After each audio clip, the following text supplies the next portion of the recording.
என் நெஞ்சில் குடியிருக்கும்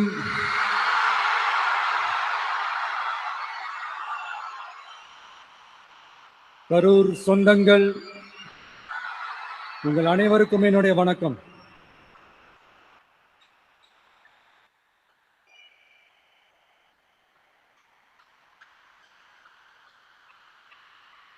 ஒரு மனுஷன் லைஃப்ல எவ்வளவு பெரிய ஒரு உயரத்துக்கு போனாலும் மனசளவுல சில வலிகள், காயங்கள் அதை மறக்க முடியாது இல்லையா? எல்லார் லைஃப்லையும் அப்படிதான், நமக்கும் அப்படிதான். நிறைய வலிகள், காயங்கள் எல்லாத்தையும் தாண்டி தான் வந்திருக்கிறோம். ஆனா எல்லாத்தையும் விட ரொம்ப ஜாஸ்தியான அந்த வலியும் அந்த காயமும் எனக்கு அந்த கரூர் சம்பவம் தான்.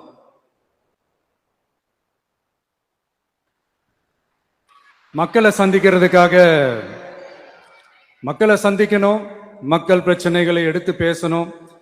அதுக்காக தான் அந்த மக்கள் சந்திப்பு பயணத்தை தொடங்கி திருச்சி, அரியலூர், நாகப்பட்டினம், திருவாரூர், நாமக்கல், கரூர் அப்படின்னு சொல்லிட்டு போயிட்டு இருந்தோம்.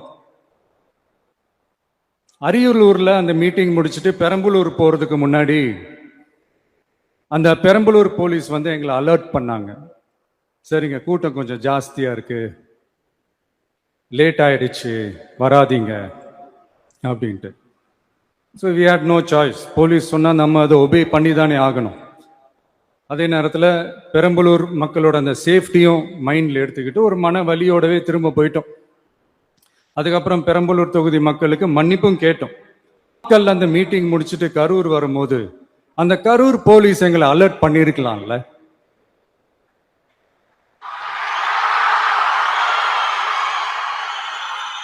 இல்ல சார், இங்க எதிர்பார்த்ததை விட கொஞ்சம் கூட்டம் அதிகமா இருக்கு, கண்ட்ரோல் பண்ண முடியல, வராதீங்க. அண்ட் போலீஸ் நினைச்சா அவங்க அந்த மீட்டிங்கே கேன்சல் பண்ணலாம். ஏதோ தப்பா இருக்கு, ஏதோ தப்பா தோணுது அப்படின்னு நினைச்சிட்டாலே they have all the rights to cancel the meeting. எங்ககிட்ட கேட்கணும்லாம் ஒன்றும் அவசியமே கிடையாது. ஆனா அதையெல்லாம் எதுவுமே செய்யாம அந்த ஹைவேல இருந்து அந்த ஸ்பாட்டுக்கு போலீஸே எங்களை உள்ள கூட்டிட்டு வந்து விட்டு அந்த நாடகம்லாம் இருக்கு பாருங்க.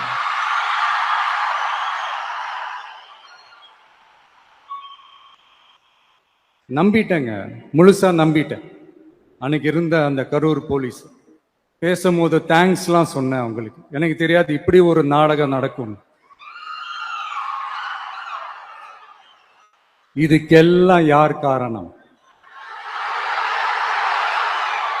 இதெல்லாம் யார் சொல்லி செஞ்சது? இப்படி பண்ணுங்க, அப்படி பண்ணுங்க, சப்போஸ் அப்படி நடந்தா இப்படி பண்ணுங்க, சப்போஸ் இப்படி நடந்தா இந்த மாதிரி இன்ஸ்ட்ரக்ஷன்ஸ் எல்லாம் கொடுத்து அந்த பிரஷர் போடுறது யாரு?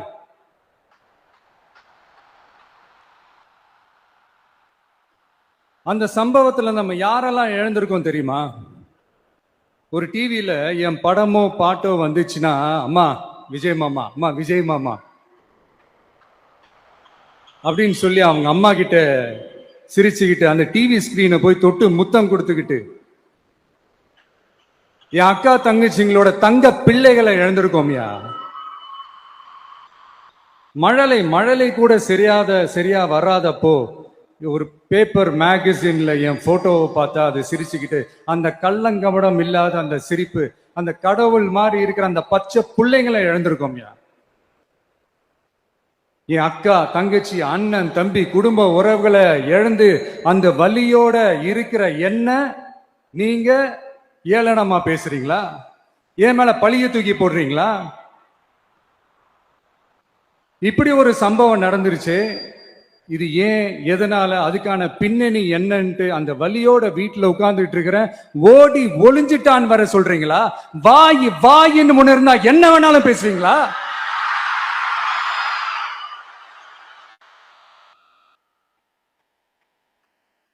மக்களே, நான் உங்களையே கேட்கிறேன், அன்னைக்கு அத்தனை கிரௌட் இருந்துச்சு, அந்த கிரௌடுக்கு தகுந்த மாதிரி போலீஸ் பாதுகாப்பு கொடுத்தாங்களா? இந்த இடத்தை எடுத்துக்க சொல்லி நாங்க தான் சொன்னோம்னு ஒரு போலீஸ் ஆபீசர் பேட்டி கொடுக்கிறாரு, அதுக்கு என்ன அர்த்தம்? இவ்வளோ வலி, இவ்வளோ காயங்கள் கொடுத்துட்டு பழிய தூக்கி நம்ம மேல போட்டுட்டு அதுல ஒரு அரசியல் ஆதாயம் தேடுறீங்களேயா? இதுல வாய் கூசாம சட்டசபையில ஸ்டாலின் சார் நம்ம மேல திருப்பி விட்டு அங்க ஒரு அரசியல் செய்றாரு. அதுக்கு என்ன அர்த்தம்? நமக்காக வந்திருக்கிற மக்களை காக்க வைக்கிறதுக்கு நான் ஒன்னும் ஆதாயம் தேடுற அரசியல்வாதி எல்லாம் கிடையாது. மக்களுக்காக அரசியலுக்கு வந்தவன் இந்த விஜய். எனக்காக எல்லாமும் கொடுத்த என் மக்களுக்காக எல்லாத்தையும் விட்டுட்டு மக்களுக்காக மட்டுமே அரசியலுக்கு வந்தவன் இந்த விஜய். அவங்களுக்காக நன்றி கடன் செலுத்துறதுக்காக மட்டுமே அரசியலுக்கு வந்தவன் இந்த விஜய். உங்களுக்கு தான் இந்த விஜயை பத்தி நல்லா தெரியுமே. ஆனா நம்ம எல்லாருக்குமே இத்தனை வலிகள் காயங்கள் கொடுத்தவங்களுக்கு இந்த 2026 தேர்தலில் தக்க பதிலடி கொடுத்துட்டீங்க. ஆனா அது மட்டுமே பத்தாது மக்களே, அது மட்டுமே பத்தாது. காலகாலத்துக்கும் எழுந்திருக்கவே முடியாத அளவுக்கு நிரந்தரமான ஒரு பதிலடியை நீங்க கொடுத்துக்கிட்டே இருக்கணும்.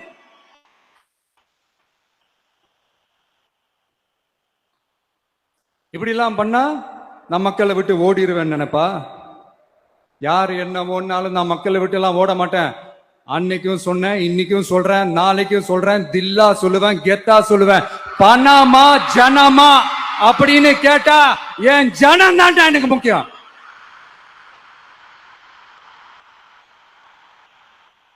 மக்களே, உங்களை விட எனக்கு இந்த காசு பணம் முக்கியமா என்ன? இவ்வளவு குறைகள் நம்ம மேல சொல்றாங்களே, இப்ப நான் சொன்ன மாதிரி அவங்களால ஓப்பனா சொல்ல முடியுமா? அந்த தில்லு இருக்கா, திராணி இருக்கா? ஒரு கிடையாது.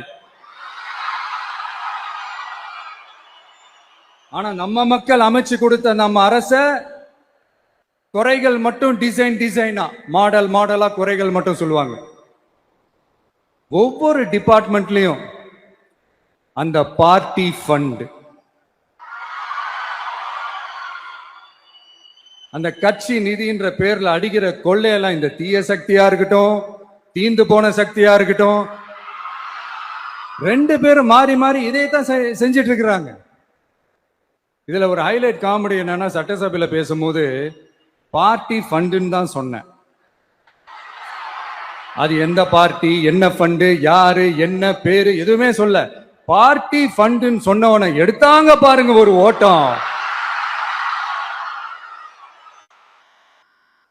எனக்கே ஃபர்ஸ்ட் புரியல, ஏன்பா ஓடுறாங்க? அப்படி என்ன நம்ம சொல்லிவிட்டோம்? அதான் அந்த குற்றம் உள்ள நெஞ்சுக்கு தான் குறுகுறேங்கும். எப்படி இருக்கு தெரியுமா? எங்க அப்பா பீரோக்குள்ள இல்ல, எங்க அப்பா பீரோக்குள்ள இல்ல அப்படின்னு சொல்ற மாதிரி. ஐயோ, ஏன் கேக்குறீங்க? இவங்களோட செம்ம கூத்தா இருக்குங்க, செம்ம ஃபன்னா இருக்கு. சென்னையில ஒரு பாலம் கட்டுறதுக்காக நார்மலா ஆகிற செலவை விட அதிக செலவுல, கிட்டத்தட்ட டபுள் மடங்கு செலவுல ஒரு டெண்டர் ஒன்று விட்டுருக்குறாங்க. அதையெல்லாம் தோண்டி எடுத்து அதெல்லாம் இப்போ கண்டுபிடிச்சு கேன்சல் பண்ணியிருக்கிறோம். இன்னும் எத்தனை கோடி ஊழல், எத்தனை லட்சம் குடல் தோண்ட வருமோ எங்களுக்கே தெரியல. ஒவ்வொரு முகமுடியா கிழியுது. ஐயோ, இந்த விஜய் ஒவ்வொரு கதையா எடுத்து வெளியில விட்டுருவான் போலேன்ட்டு திரும்புற பக்கம்லாம் கதறல் கதறல் கதறல், காதல் இருந்து ரத்தம் வராத குறை. ஆமா, இப்படி ஊழல் ஊறி போனவங்க இப்படிதான் இருப்பாங்க. இந்த 50-55 நாட்கள்ல அங்க செஞ்ச சில விஷயங்கள்லாம் சட்டசபையிலே எடுத்து சொன்னேன். பட் இங்க ஒரு சில விஷயங்கள் சொல்லணும்னு நினைக்கிறேன். இந்த மின்சாரத்துறையில இதுக்கு முன்னாடி போட முடியாம இருந்த அந்த பதவி உயர்வை இப்பதான் எங்களால போட முடிஞ்சது. அதுக்காக ஒரு அக்கா அழுதுகிட்டே ஒரு நன்றி சொன்னாங்களே, அதெல்லாம் உங்க கண்ணில் படாது அந்த வீடியோலாம், குறை சொல்றவங்களுக்கு. அடுத்து லஞ்சம்லாம் ஒழிக்க முடியாது, ஊழல்லாம் ஒழிக்க முடியாது, அதெல்லாம் பிளட்டிலேயே ஊறி போய் இருக்கு அப்படின்னு சொன்னவங்க போய் ஒவ்வொரு கவர்மெண்ட் ஆபீஸா பாருங்க. ஒரு பைசா லஞ்சம் இல்ல, ஒரு பைசா ஊழல் இல்ல, வேலையெல்லாம் சும்மா டக்கு டக்கு டக்குன்னு நடக்குது. ஒரு பெரியவர் ஒருத்தர் சொல்றாரு, தம்பி வேலையெல்லாம் நடக்குது, ஆனா அதையும் தாண்டி எங்களுக்கு மரியாதை கொடுக்குறாங்க தம்பி, உட்கார வச்சுலாம் பேசுறாங்க. இதெல்லாம் இதுக்கு முன்னாடி நடந்ததே இல்லை. அவனை போய் பாரு, இவனை போய் பாரு, இந்த ஆபீசரை போய் பாருன்னு சொல்லி அலைய விடுவாங்க. இப்ப லஞ்சம் இல்ல, ஊழல் இல்ல, வேலையெல்லாம் உடனே நடக்குது. மக்கள் அப்படி ஒரு பெருமூச்சு ஒண்ணு விடுறாங்க. அதை பார்த்து நமக்கு அப்படி ஒரு ஹாப்பினஸ். இதுக்கு மேல என்ன வேணும்? ஏன் இதெல்லாம் பண்ண முடியாது? மனசுன்னு ஒண்ணு இருந்தா பண்ணலாம். இப்ப பண்ணல, அதே மாதிரி இந்த எல்என்டி நிறுவனத்தோட 18,600 crore-க்கு 3 திட்டங்கள் அந்த ஒப்பந்தம் அந்த கையெழுத்து போட்டிருக்கிறோம். கிட்டத்தட்ட 8,200 பேருக்கு வேலை வாய்ப்பு. நான் சொல்றது அந்த 3 மாவட்டத்தை சேர்ந்தவங்களுக்கே அவ்வளவு வேலை வாய்ப்பு. குறுவை சாகுபடிக்காக 134 கோடியில அந்த சிறப்பு தொகுப்பு திட்டம் அறிவிச்சிருக்கிறோம் நம்ம விவசாயிகளுக்காக. இப்பவும் சொல்றேன், நம்ம விவசாய பெருமக்களே, உங்களோட இந்த அரசு கூடவே நிற்கும். பெண்கள் பாதுகாப்புக்காக சிங்கப்பெண் அதிரடி படை, அது உங்களுக்கு நல்லாவே முன்னாடியே தெரியும். வரப்போற அறிஞர் அண்ணா அவர்களுடைய பிறந்த நாள்ல உங்க அண்ணனுடைய அரசுல தாய் மாமன் தங்க மோதிர திட்டம் அறிவிக்கப்படும். இதெல்லாம் கேட்டாங்களே, வாக்குறுதி கொடுத்தீங்களே, என்னாச்சு என்னாச்சுன்னு. இந்த தீய சக்தி மாதிரி ரீல் தாய் மாமன்லாம் கிடையாது, ரியல் தாய் மாமன். எப்படி ரியல் தாய் மாமன்.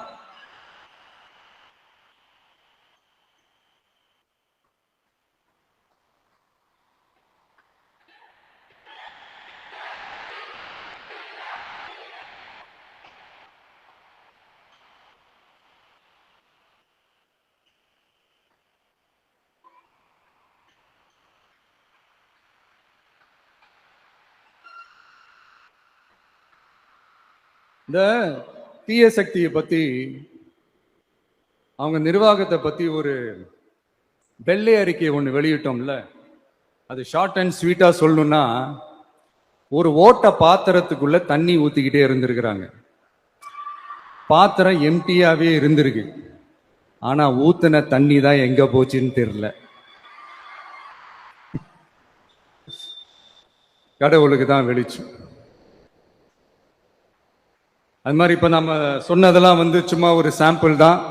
இன்னும் வரப்போற நாட்கள்ல உங்க அரசனுடைய அந்த விஸ்வரூபத்தை நீங்க பாப்பீங்க. அடுத்து வாயத்தொடங்க சிஎம். அடாடா, உங்க சிஎம் நெஞ்சிலேயே குத்திட்டு வந்தீங்க பாருங்க, அதெல்லாம் வேற லெவல். பேசுங்க பேசுங்கன்றீங்க, பேசுனா எந்திரிச்சு ஓடிடுறீங்க. இனிமே பேச ஆரம்பிக்கிறதுக்கு முன்னாடி என்ன பண்ணணும் அப்படின்னா, ஒரு நண்பர் ஒருத்தர் சொன்னார், மாண்புமிகு பேரவைத் தலைவர் அவர்களே, எல்லா டோரையும் இழுத்து லாக் பண்ணுங்க